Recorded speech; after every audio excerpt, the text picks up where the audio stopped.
Akordijärgnevuste transponeerimine ehk siis ühest helistikust teise viimine. Näitan korraks seda nooti, mis siin tunnis ma kirjutasin. See on selline, et roomanumbrid ja sinu ülesanne oli kirjutada ise sarnane järgnevus roomanumbritega kokku 7 akordi. Ja ma mängin selle järgnevuse, mis minul siin kirjas on ja mida sina ka tegelikult tunnis mängisid. Ja see kõlab selliselt. Esimene, 4., 5., 4. ja esimene ja 5. ja esimene. Ehk siis akordid olid C-tuur on esimene, F-tuur on 4. ja G-tuur on 5.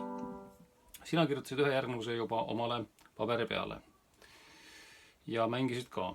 Nüüd see sama järgnevus tuleb viia veel 2 helistikku, mis me kokku leppisime, ehk siis D-tuuri.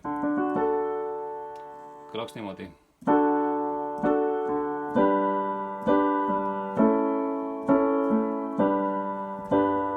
Ja nii edasi.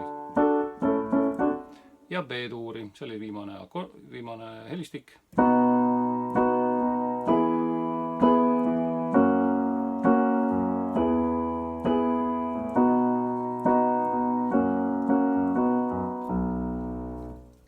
Nii, ja sina mängid nüüd nendest 3 helistikust ehk siis C-tuuris, D-tuuris ja B-tuuris seda järgnevust, mille sina kirjutasid.